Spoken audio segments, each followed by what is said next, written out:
Mi cerveza. It's time for the beer podcast, Morty. Worst beer podcast ever. Steve and Adam, funny guys. Hop Nation USA, beer podcast leaders for over 5 years. Welcome back, everybody, to another fantastic episode of the Hop Nation USA podcast. It's Adam, and I'm back. I'm alive. I'm here to talk beer. Steve's here too, right, Steve? Yeah, I'm never not here. That's You're right. the one who gets sick and disappears, not me. It was not my plan. I'm invincible. Well, that's because you never leave the house. Yeah, that's one way to work it. Your fortress of solitude is working. Yeah, don't interact with people. People get you sick. But fortunately, that is in the past. Back to running on all cylinders.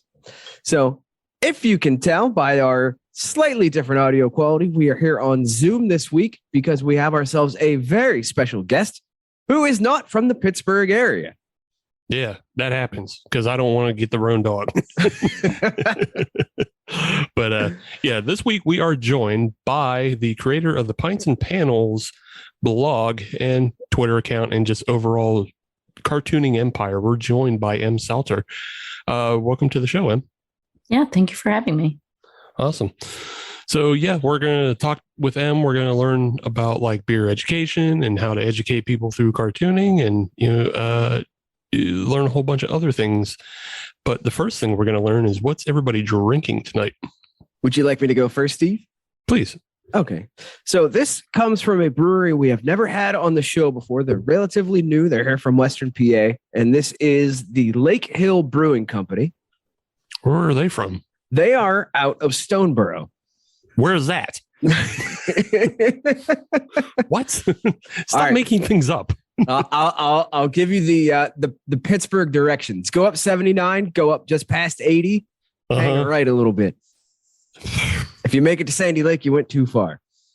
Okay. Yes, they are a relatively new outfit. They're relatively small, but they do next make. Thing you're gonna do is tell me like Piedmont has a brewery. Well, they do. What is it? The Immortals Key. Never heard of it. Oh, Stop making up your weird Venango County stuff. You need to leave your fortress of solitude once in a while, Steve. Not to go that way. There's plenty of beautiful things out in this world, and that includes this Lake Hill Farmhand Milk Stout. Checks in at about 6.3% ABV. There are those out there that say that July is not the time for stouts. I disagree. Yeah, all weather is stout weather. All weather is stout weather. And as you can tell, I already got into this a little bit.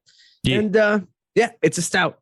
When I poured it up the first time around, I had a nice head on it. It got into that nice tan, tight foam. Dissipated relatively quickly, but I'm about it. I like it. Great. Sounds pretty down the middle. Doesn't get any weird flavors and doesn't. No, it is definitely what you would call a classic style.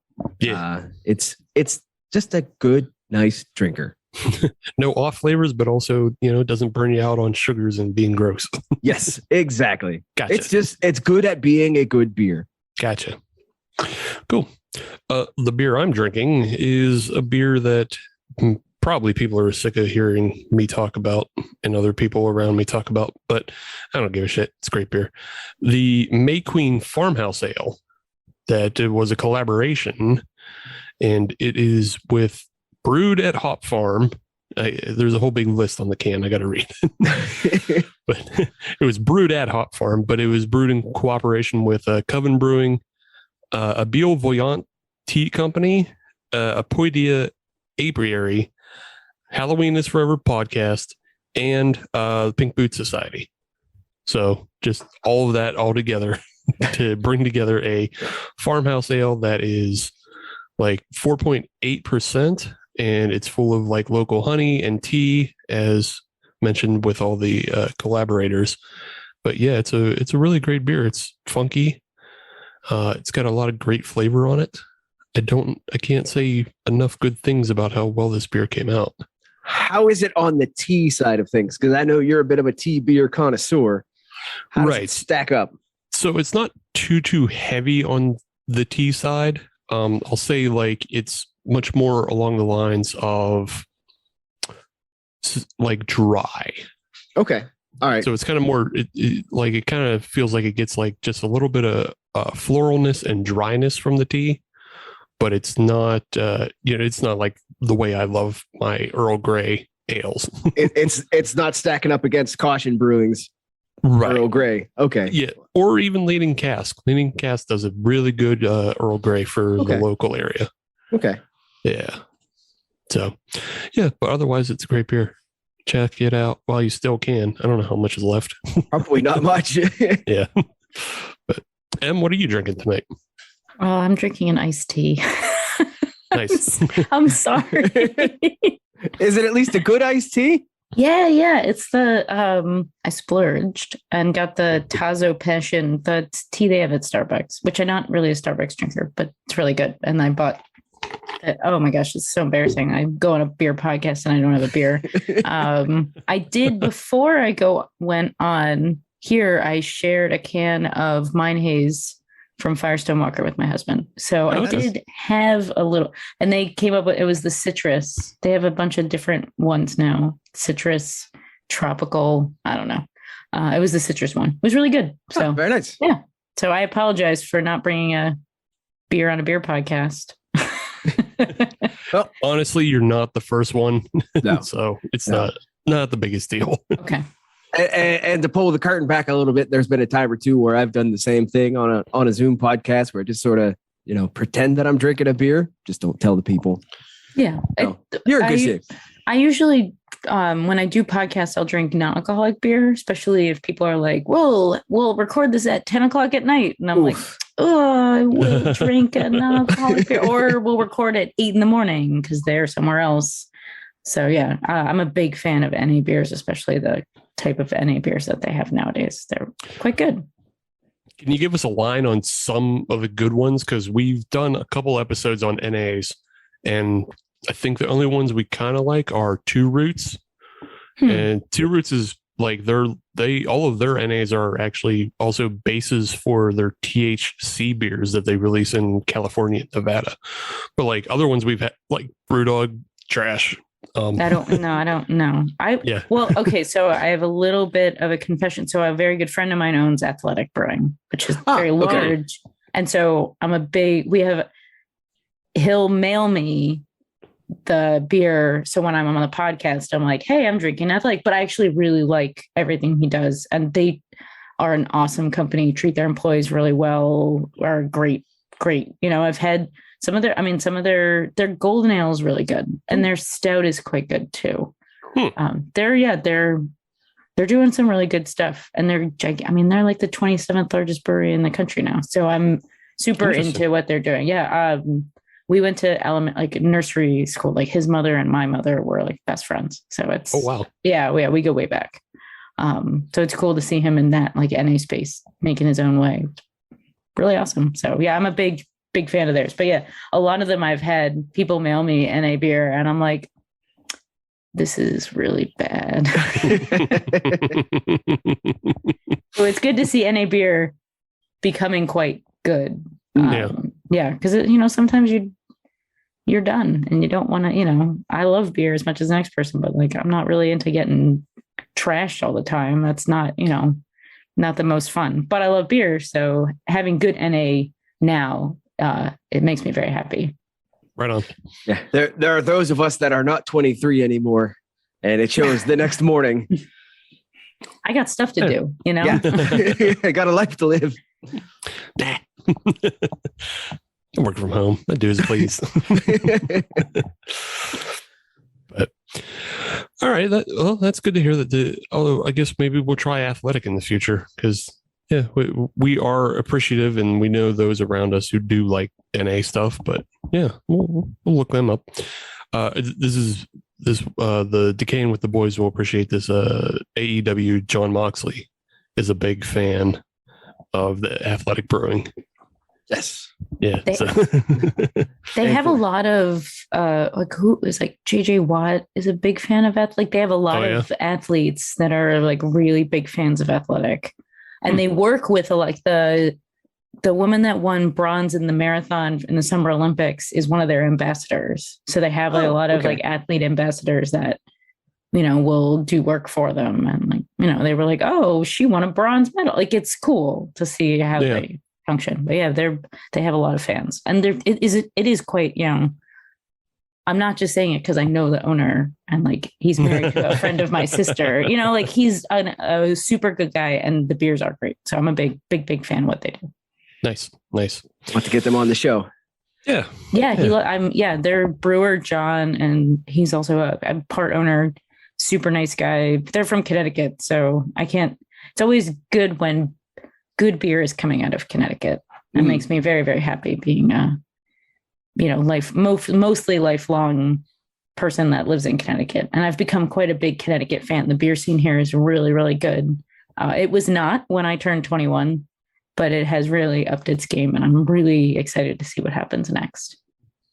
It's nice to have a bit of homerism. Like we're always big homers for our gluten-free brewery, Aurochs, which, we don't drink gluten-free all the time. Very rarely, but still their beer is so good. We can't not talk about them. So right.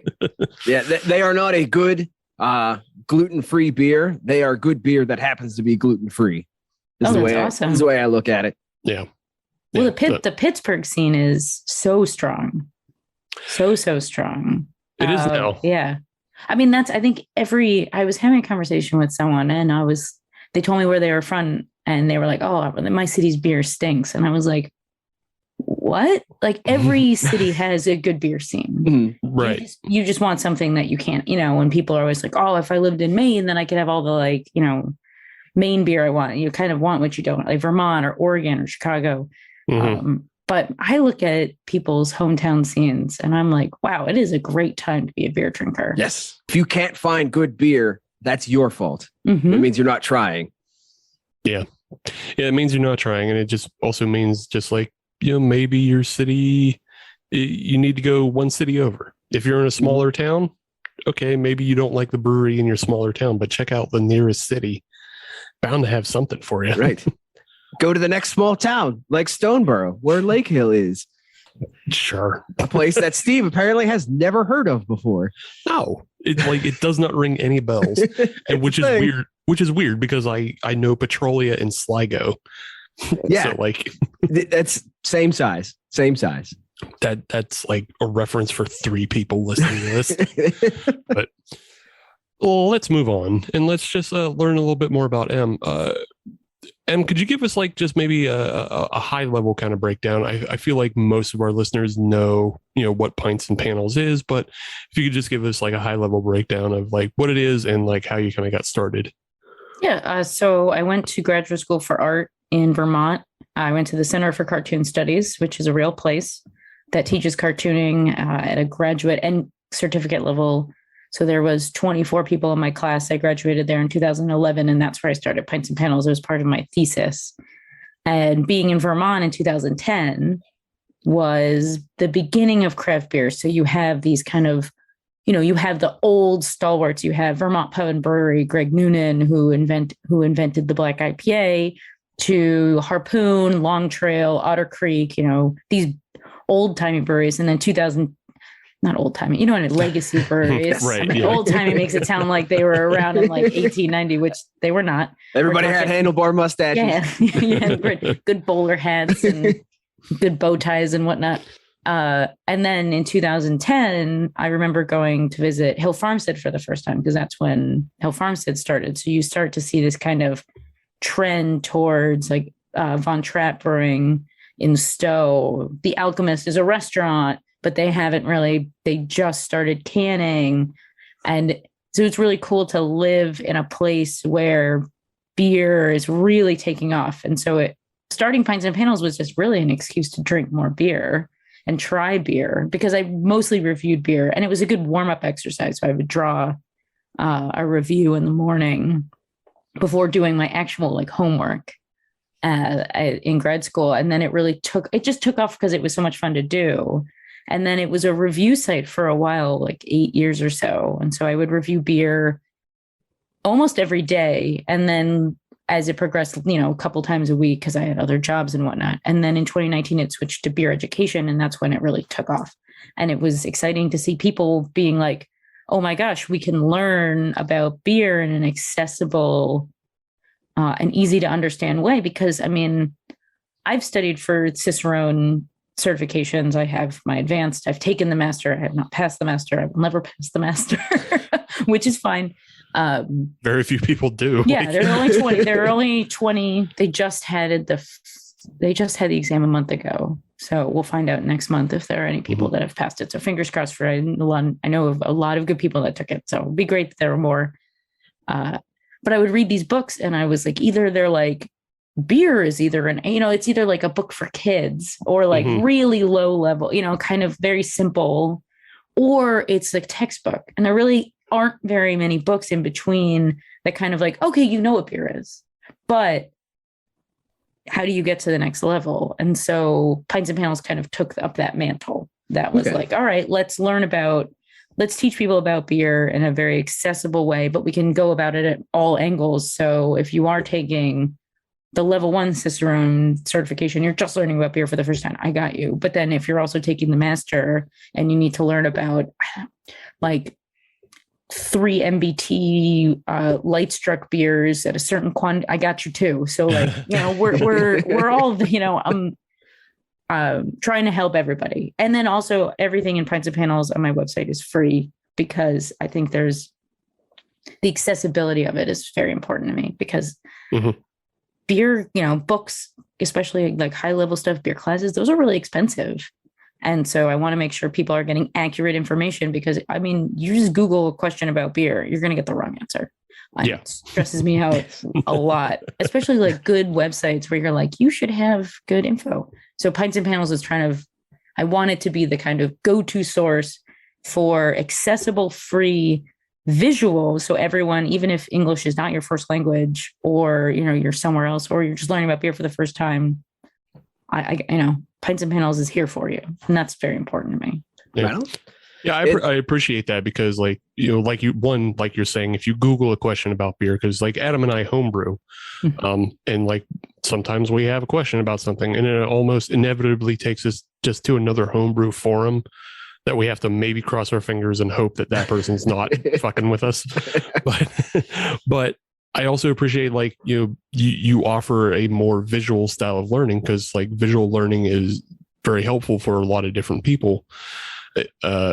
Getting into those deep in the weeds books that are just very scientific and technical can be, hell for some. And I mean that it's confusing. I mean, even some of the, like, I've read multiple beer books multiple times, and I learn something new every time.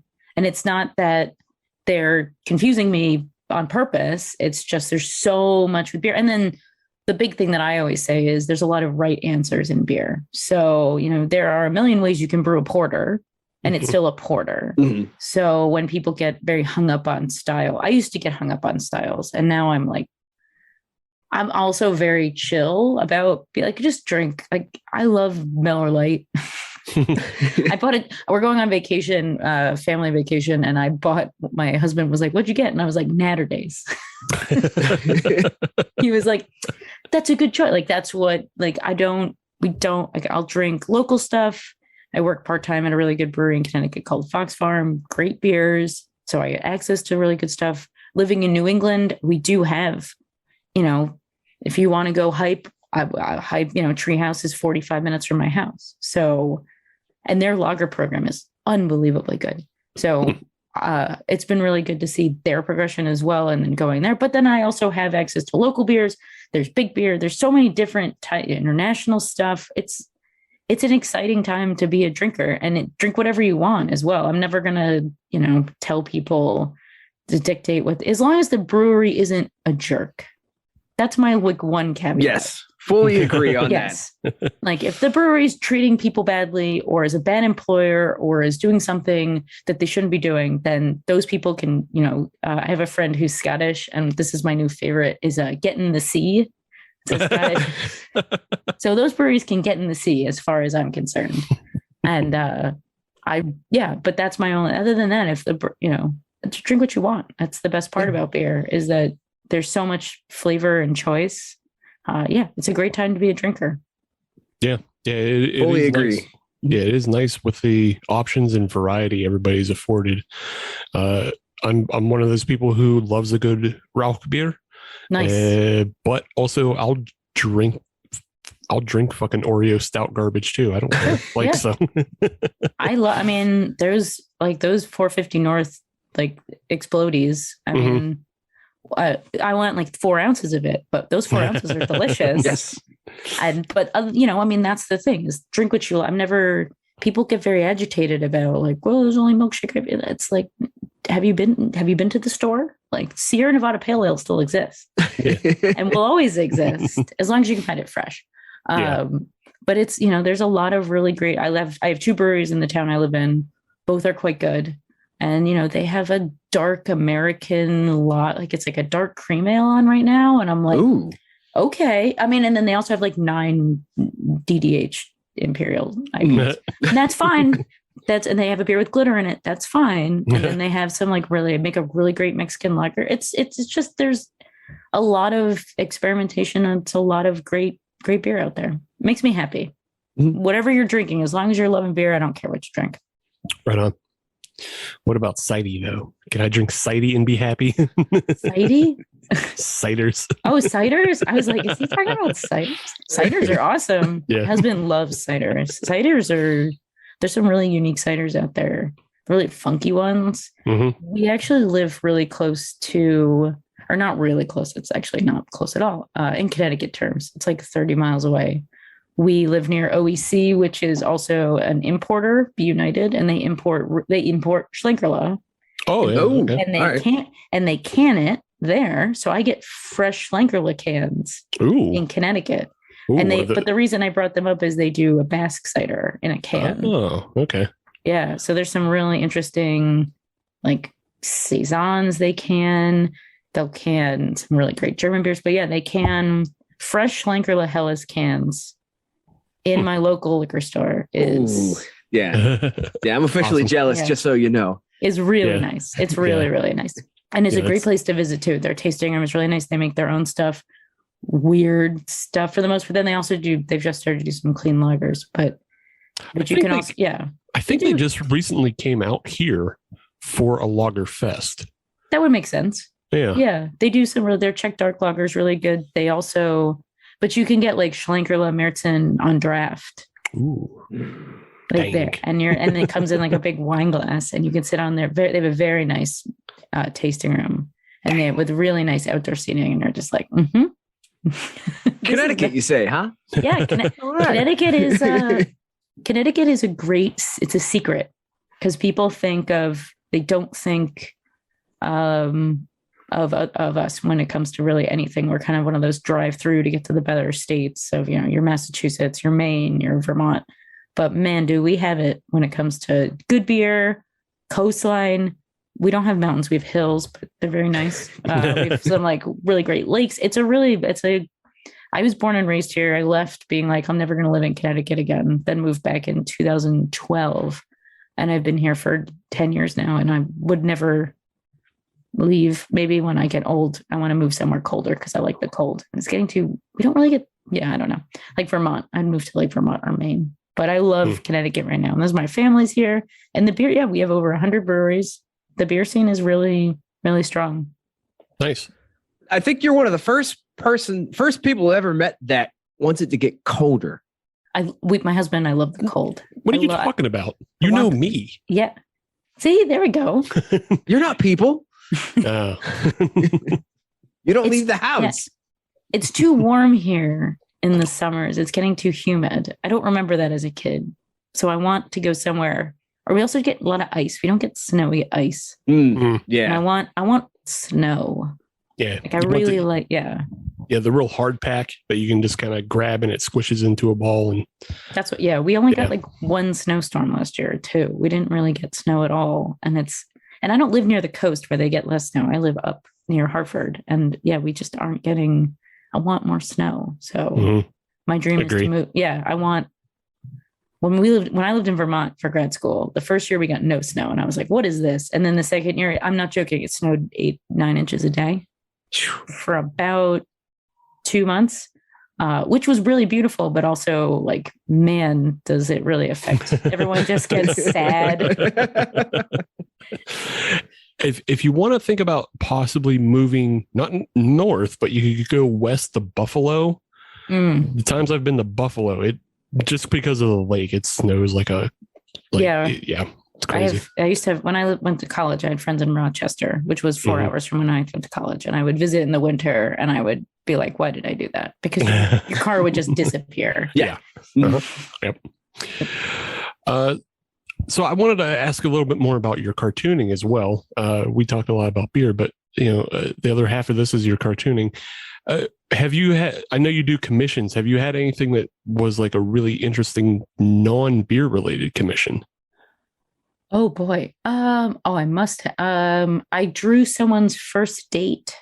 Oh. Yeah. It was like their first, what was their first? It was one of their, I think, it was their first date. They were both med students, and they had gone to like an art museum. So they were in front of a big like art exhibit. And so as a birthday present, and they were both in residencies different. So he lived in San Diego for his residency, and she lived in Chicago. And so I drew their first date, and then I mailed it to her. Oh, nice. Oh, fantastic. So I've done that. Someone had me draw their favorite beer, but instead of the label, it was like their daughter's name and her birth, like weight and date. So it was like the label, but it mentioned their, very cool. So it's always interesting to see what people. I've drawn like wedding pictures, so people are like holding beer, and there's like stuff in the background. I've drawn. I'm trying to think back. I've done so many commissions. It's so much fun to do commissions. I really enjoy. I never know when people buy one, I'm like, what are they going to have me do? Because I have sometimes it's just, the last one I did was the guy lived in Kenya, and he was American, but he had done work in Kenya, and he loved to drink Tusker, the like lager. Okay. And it comes in like this black, like plastic kind of, it looks like a milk carton. And so he's like, can you draw the label? But then also he's like, I have really fond memories of just like crushing the case with friends. Could you make sure the case was in there as well? And I was like, absolutely. So it was fun to draw, making those connections, a lot of like memory and nostalgia and whatnot. So there's so much memory tied to like good beer. So trying to capture those is always a really good time. Say, when you do your art, do you have your own studio set aside, or you just sort of wherever the mood strikes you, out on the back porch having a beer? How does that process work for you? So I only draw in the mornings. I can't draw in the afternoon. I can so everything's hand drawn with pen and ink. I'm in my office right now, but I thought I'd have pens on me, but I don't. So I used to draw on the couch. But I hurt my shoulder, and so I can't really, I need to like have a flat surface. So I usually just draw at the dining room table or outside. We do have a back like deck, although our chairs kind of stink. So I like sitting. The dining room is much more like substantial.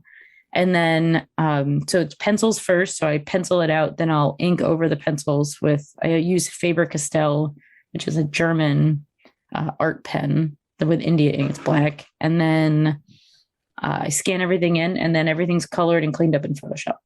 Very cool. Yeah. And so the afternoons are for digital cleanup or night. Like right now, the Red Sox are playing the Yankees, and I'm a diehard Red Sox fan. And so if we were not having a discussion right now, I would be probably digitally cleaning up in front of the TV. It's a nice like nighttime activity or afternoon activity.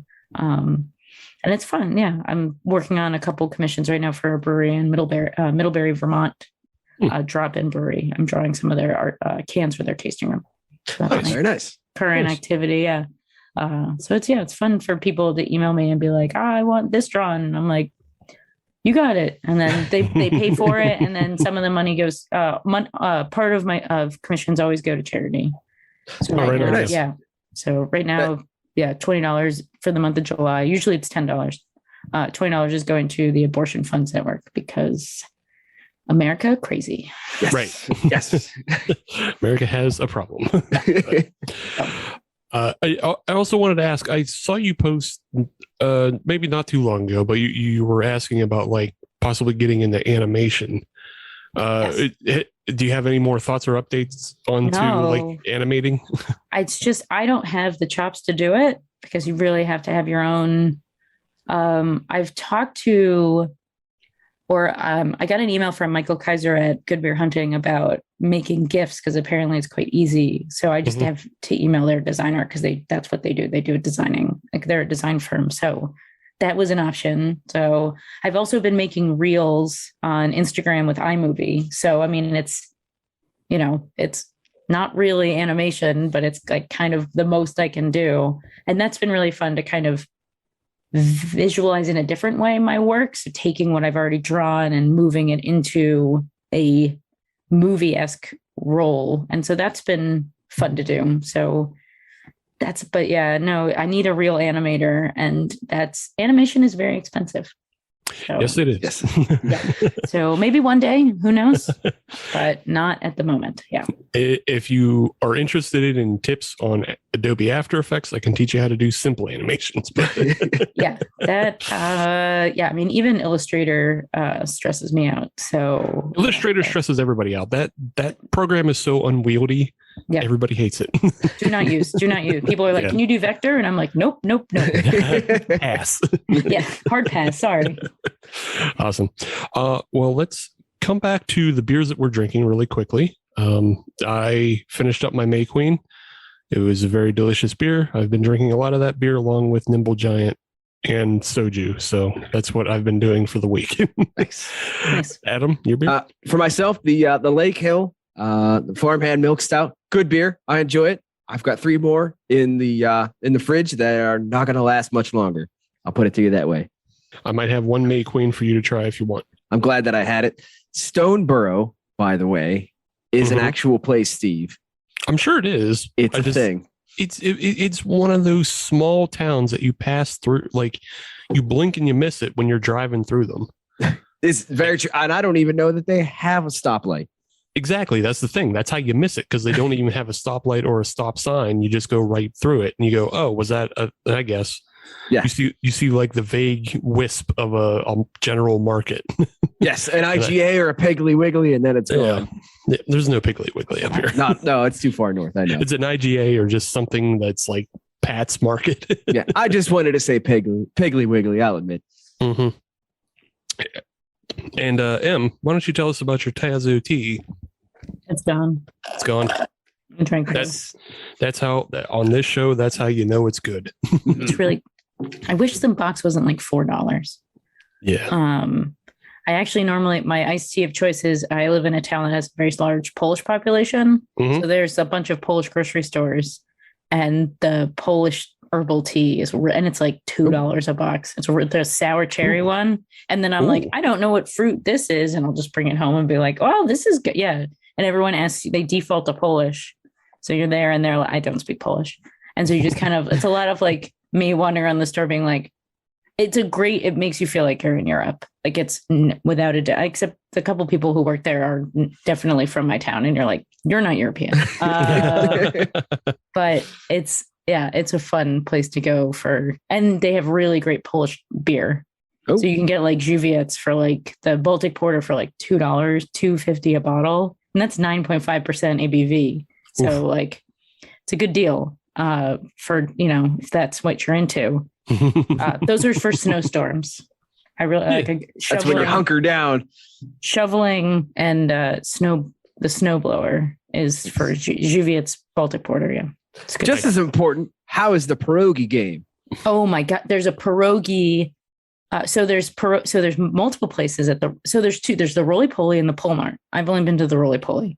The Roly Poly has, when you walk in, there's the like regular like grocery store style pierogies that are frozen. Mm-hmm. And then if you go into the back, there's the like homemade, they're still frozen, but there's the like homemade section where they're like, I'm like, I don't know what this says. And I'm going to guess that this is what I need to get. The grocery store ones too, where I bought some for my mom's friend for Easter. And I was like, I had to like take out Google Translate. And I was like, is this what I want? And I was like, oh, okay, cool. And they have the kraut comes in a huge container, and you can get kvass there. They also have a lot of like Ukrainian stuff too. So it's very really nice. cool. Yeah, it's cool to go. My sister lived in Ukraine for 3 years. So when she comes to visit, I'll be like, I bought you this 3-liter bottle of kvass. And she's like, okay, cool. Like it's fun. It's fun. Except, yeah, there was like a woman that was chastising me about something in the beer aisle. And I was like, sorry. Like, I have no idea. I think she was telling me that the beer she had just put out was what? I don't know. Unsure. Don't speak Polish. Yeah, it happens. But it's cool. So yeah, I don't know. Yeah. How did we get talking about that? Because you mentioned Polish, and then we also come from a very Polish neighborhood. Like Got all it. of Western PA is Polish. We have a place that's called the Forgotten Taste of Pierogies. That's not too far away from us. So yeah, Nice. it's all the same. It's all the same kind of stuff. Yeah. Pierogi, I love pierogi. The pierogies are really good. And then I have a very good friend of mine whose wife is Polish, and he introduced me to what they call the salty sauce. It looks like a soy sauce bottle. It's like really small. There's a Okay. picture of like flowers on it. I have no idea what it says on the bottle, but game changer. It's like really savory. It has a very like salt. It's like almost kind of, I don't know, but it's really good in like meatloaf and burgers. And you put it on the pierogies in addition to sour cream. Oh, Interesting. okay. Yeah, I will take a photo of it after we are done talking. Excellent. And I will send it to you because I don't know what he just described it as salty sauce. And I mean, that's what it is, but it is so good on various other meats and things that if you live in an area where you can buy it, I highly recommend it. I wonder. Yeah.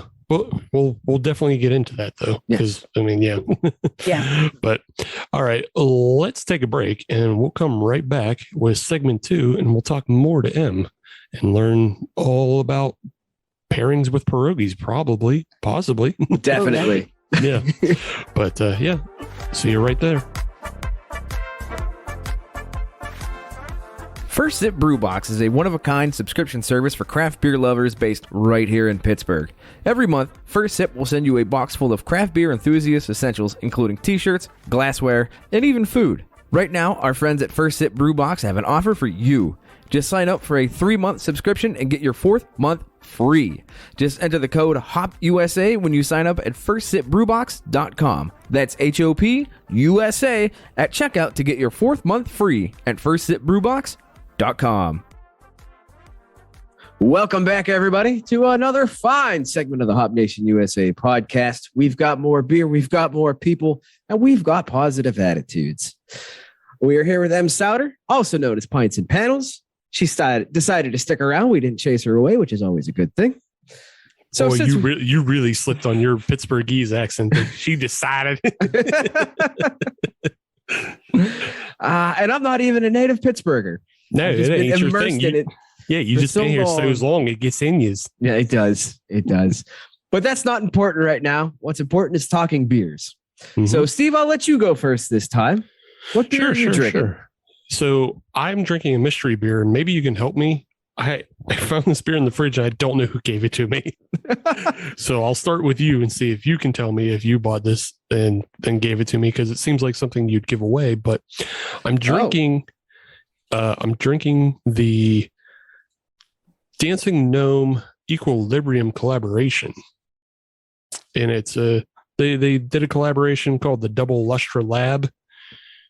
So it's it's a double IPA. It's 8.5%. It's definitely something you would give away. It is, but that is not something that I gave you. Okay. That I lay no claim to it. All right. I'll have to ask my other podcast host, maybe. Somebody gave me this damn beer, though, because I don't remember buying it. Well, how is it? Oh, it's good, though. I mean, it's, all right. Equilibrium's a pretty decent brewery out of New York, as most people know. And then Dancing Gnome is obviously our hype brewery in Pittsburgh. One of 5, I would say. And then, So far. But yeah, they took Double Lustra and they added more different hops to it.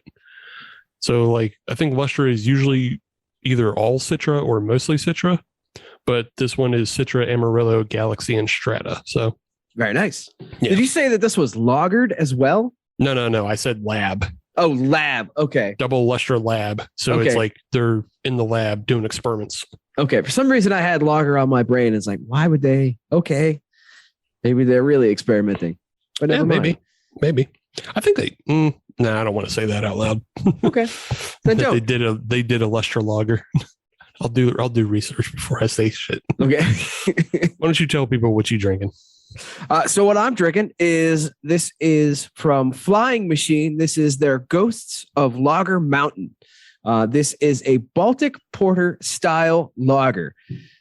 So that's perhaps where the lager came in from your beer, Steve. It is a Baltic porter that was lagered. And I was going to be very surprised that I had a lagered beer that isn't supposed to be lagered, and you had a lagered beer that wasn't supposed to be lagered. It's very surprised and confused. But all in all, it's a good beer. Flying Machine, they're out of Wilmington, North Carolina. Thank you, Greg, for setting us up with this beer. This is a Greg beer. Looks good, tastes good, has a nice maltiness to it, malty to sweet. And it's not like a saccharine sweet. It's just a good malty sweetness to it. But I really like it. Color wise, yeah, it looks just like a porter. It's on the lighter side of porters, but all in all, it's still good. I like it. I'm glad I got it. I got it in a 3-pack. Yeah. So they just firmed it longer, I guess. And yeah. Okay. Yeah. So I don't know if they used a particular lager yeast on it or what they did, but they definitely sat around for a little bit longer. I assume so. Also, just quick update. There was a lager Lustra. Aha. Okay. Yeah. Yeah, there was one, but yeah, not what I have. Em, what are you drinking? So I am drinking the Outset Piedmont Ale from Wheatland Spring. They're a farm and brewery in Virginia. I believe they're in Winchester, Virginia. Am I making that up? Oh gosh. This is what happens when I drink beer. I should really look at where they mailed me some of their beers, and I was very excited when they were like, they're from Waterford, Virginia. So okay. So I got the W right. My Virginia geography is poor, so I don't know.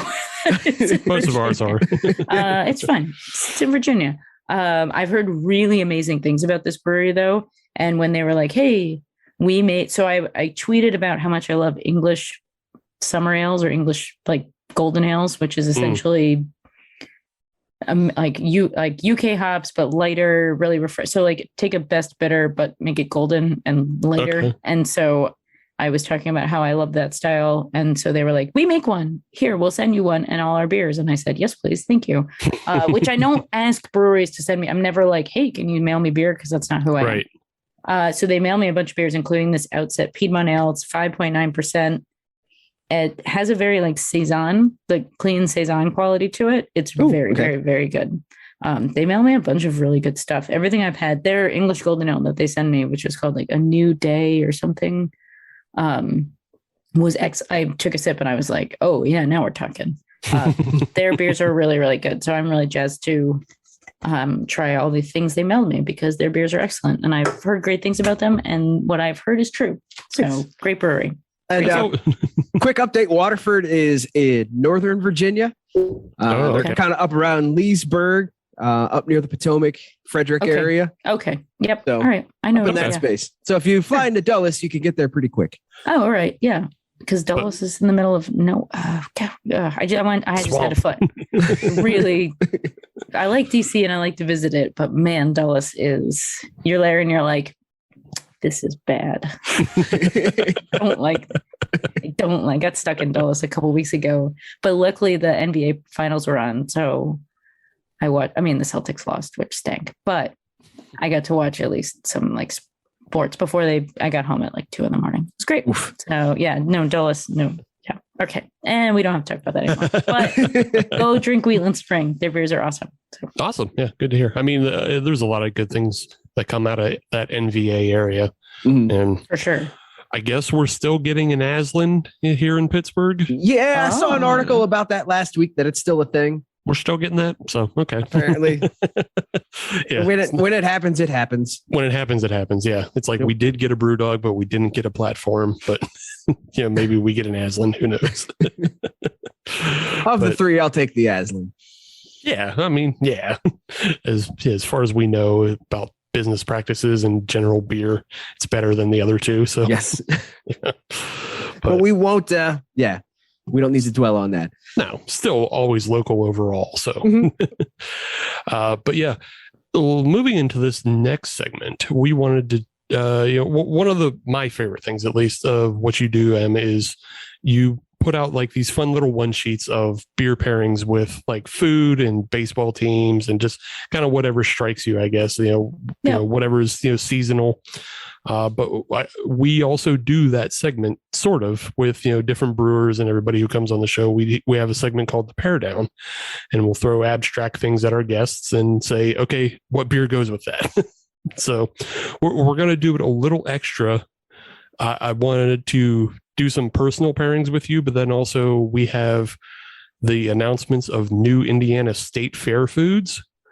So some of these are a bit wild, and we thought maybe you could help us with your Cicerone training to properly pair beers with that. But I'm ready. I think we wanted to start a little more personal, and let's go right back to the pierogies. What is your beer for pierogies? So it depends on the pierogi. I'm a big potato and cheese classic pierogi. I'm not a big, the beef ones are fine.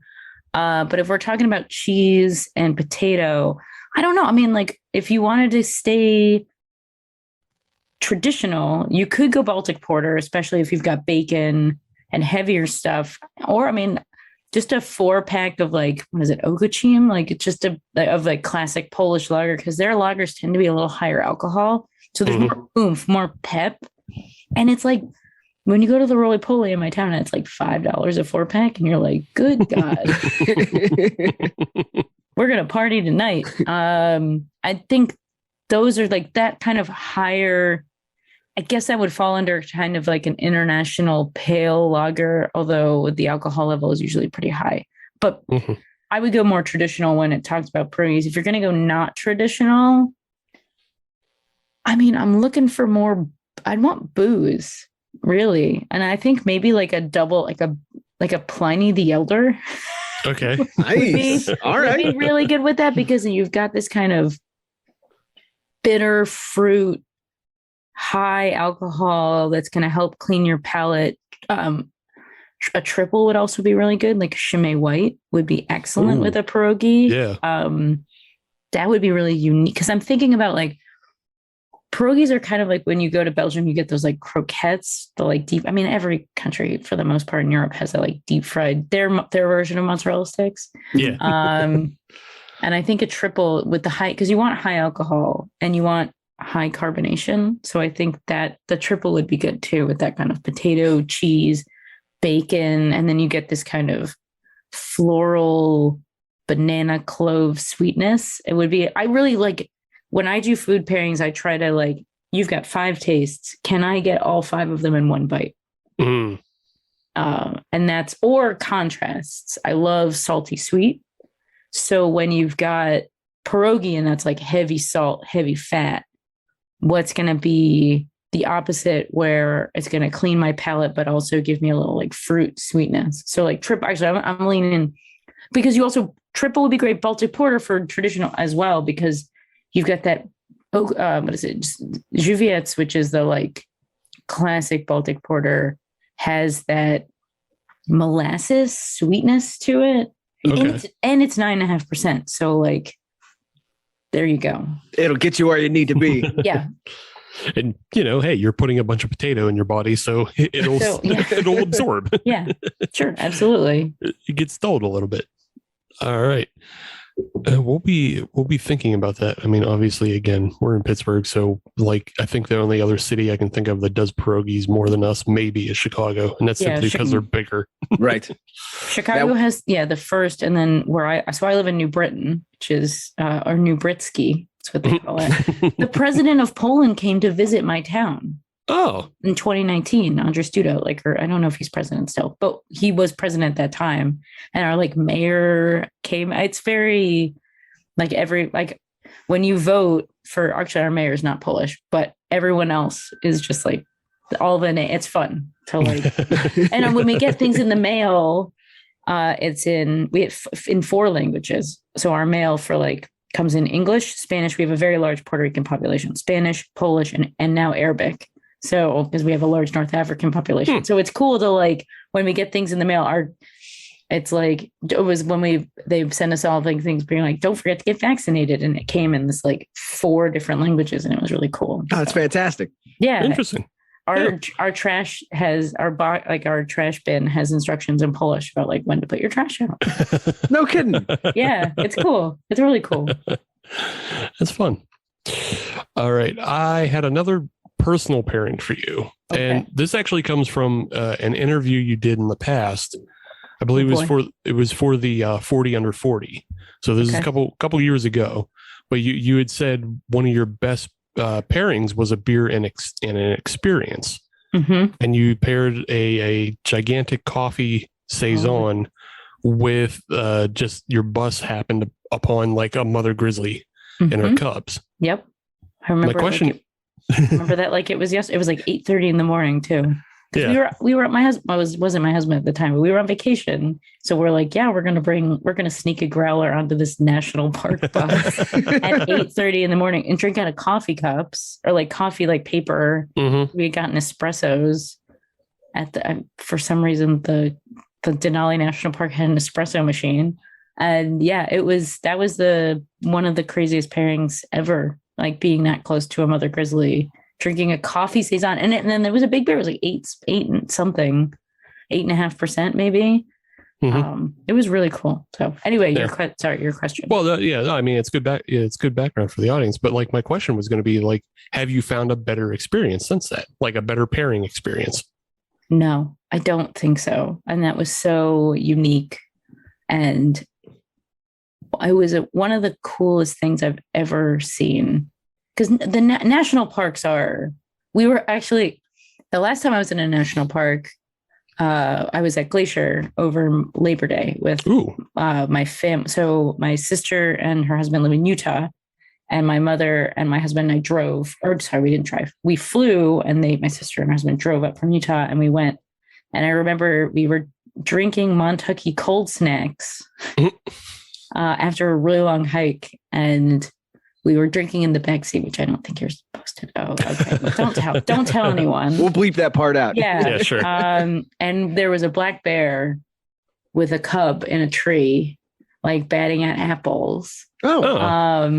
And I was just like, what's with me and bears and drinking? And my husband was like, bear, there's a bear. And it like black bears look like teddy bears. They have like, it's not like a grizzly bear is like, that'll get you.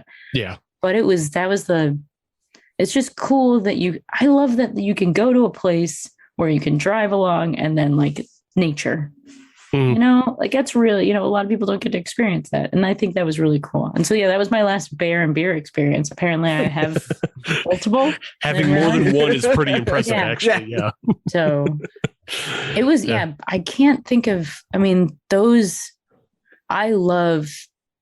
really, really love national parks. I love when I was at Glacier, they actually have really great beer.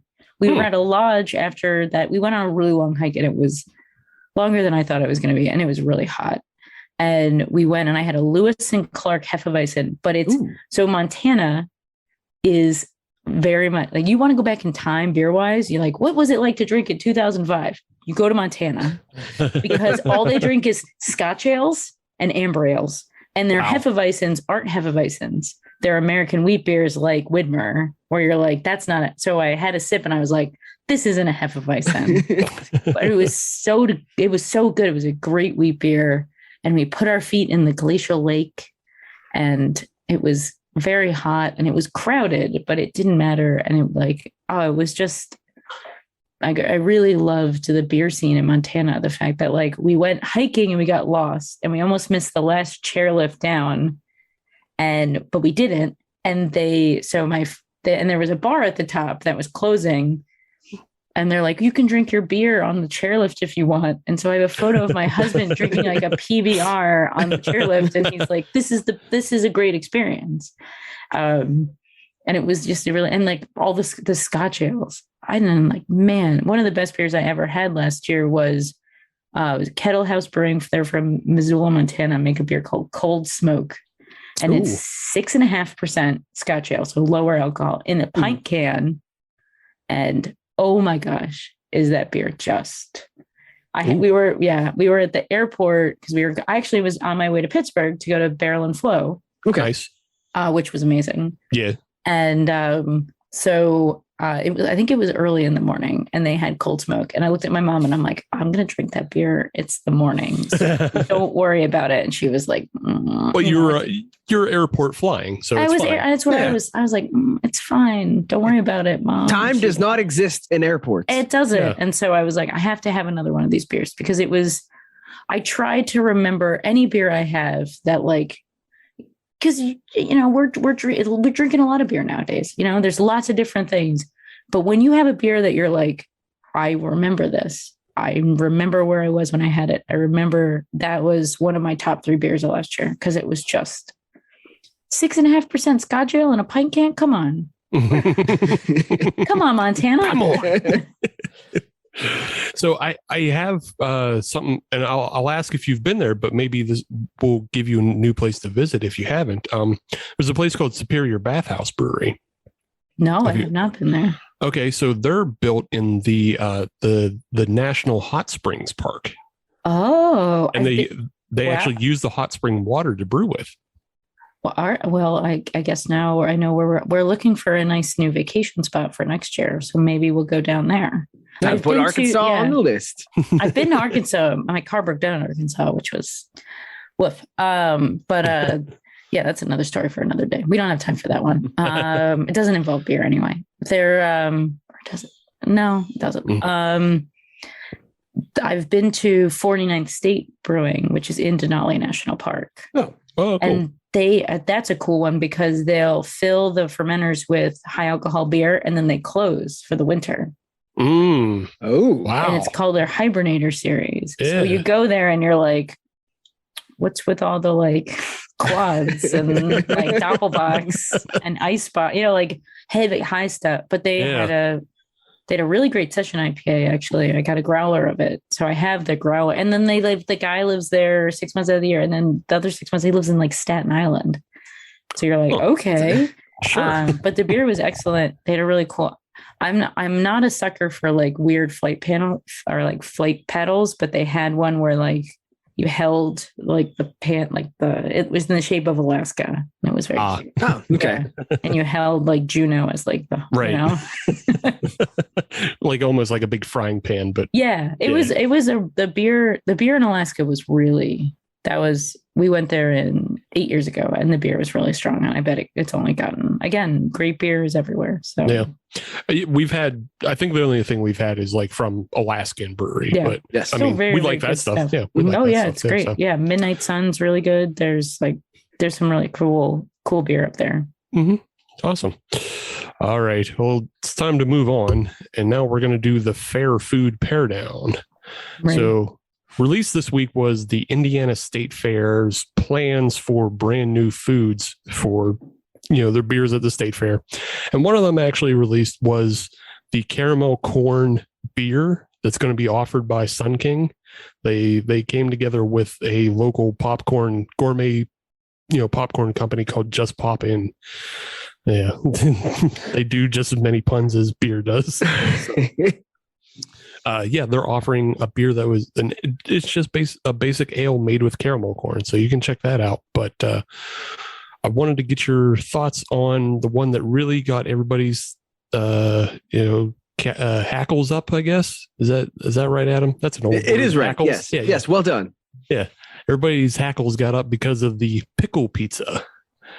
Oh, I've seen that picture on Twitter, but I didn't know where it was from. I was just like, oh, okay, pickles on a pizza, sure.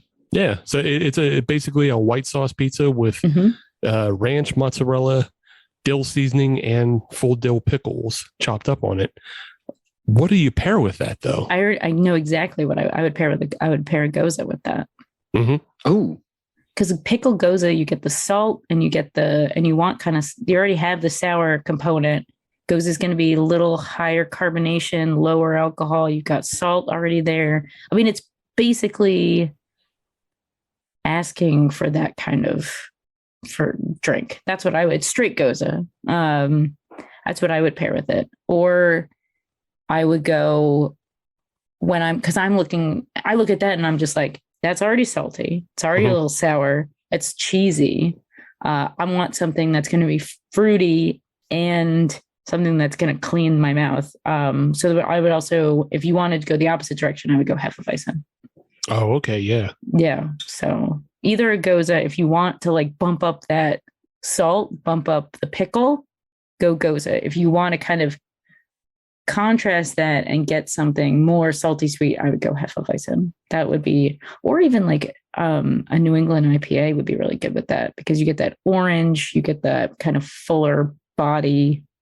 That's what I like New England IPAs with a lot of salt. Like I love New England IPA and like cheddar, sharp cheddar, because it's such a break, they're two very different things, but together they're really good.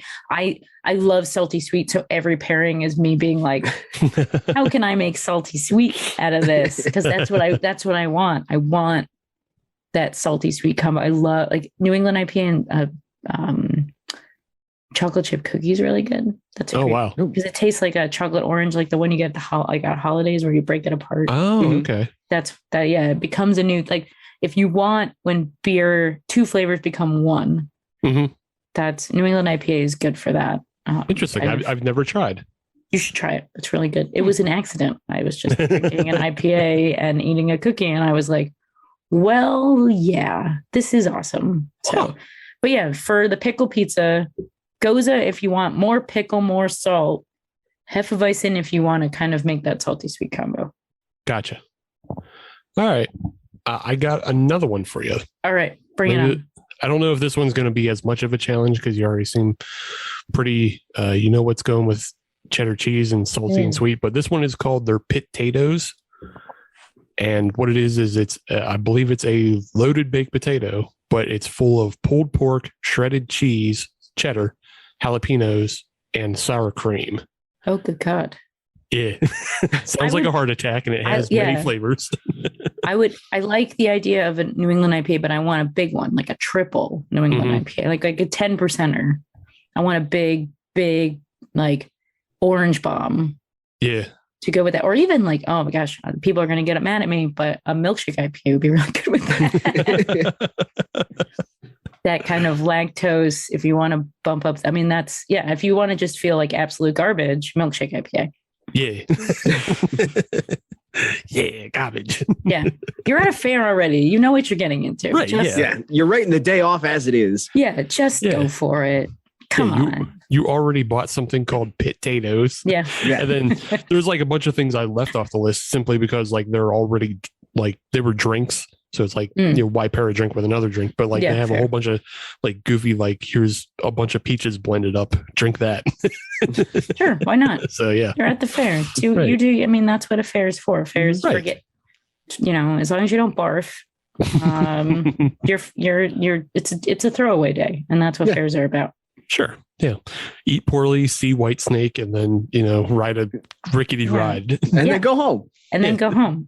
Sober up and go home, and it'll be great. That's the, I mean, we have the Big E, which is the New England Exposition. It's because all the states are too small to have one fair. So we have, and the Big E is, how many giant beers can you drink? How many weird foods can you eat?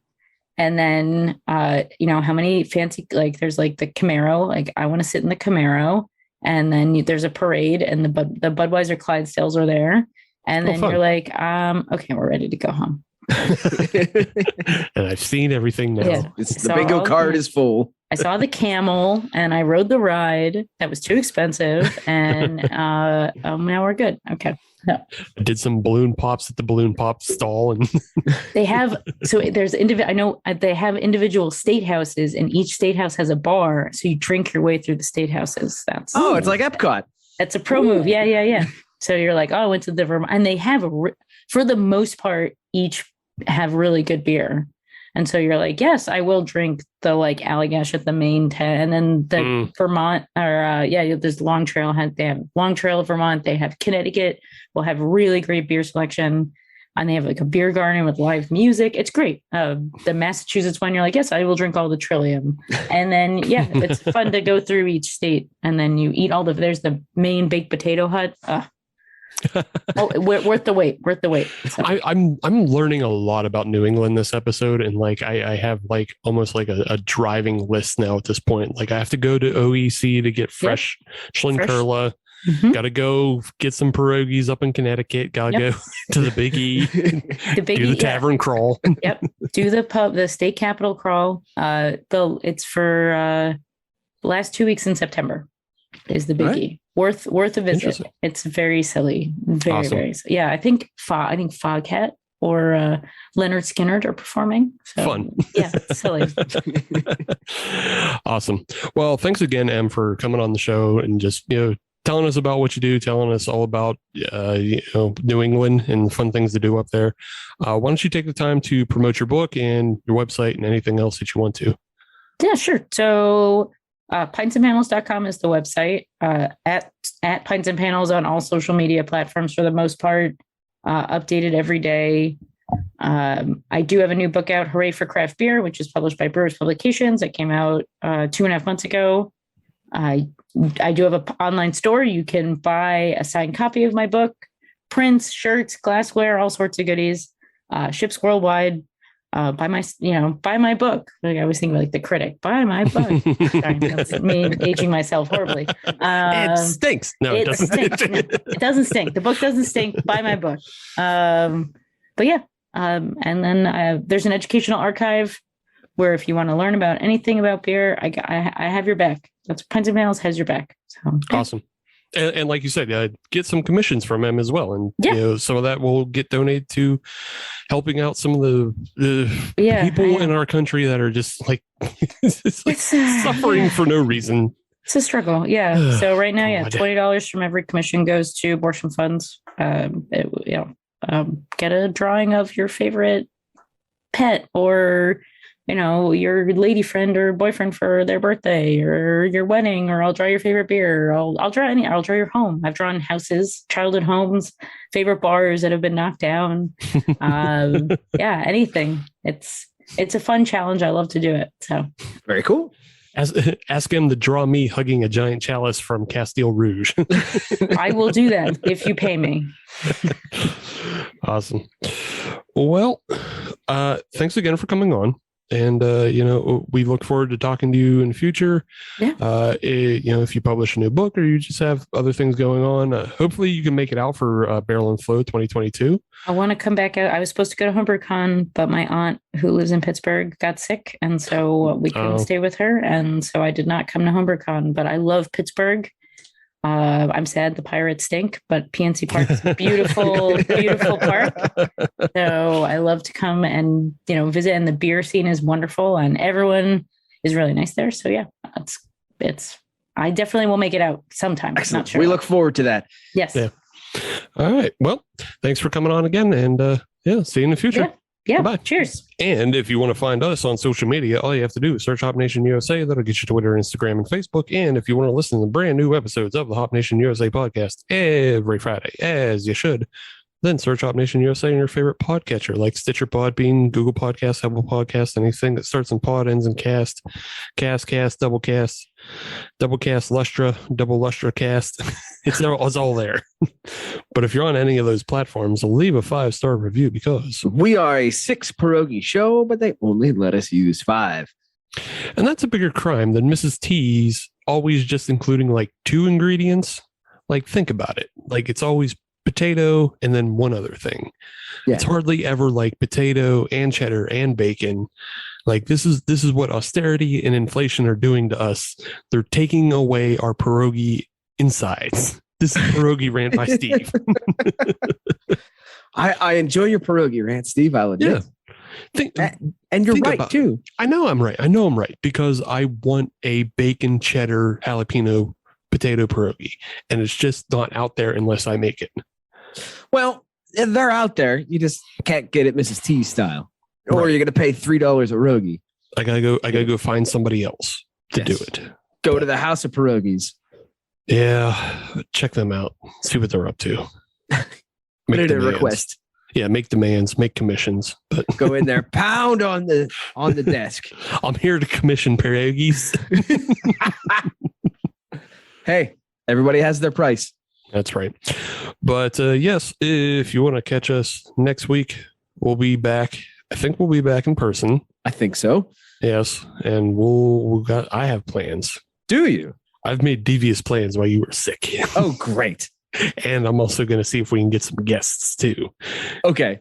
To unleash devious plans upon everybody. Well, as long as I don't have to suffer alone. That's right. Devious. Okay. All right. I'm fine with that. So check in next week. We'll have a new episode. Goodbye. Bye.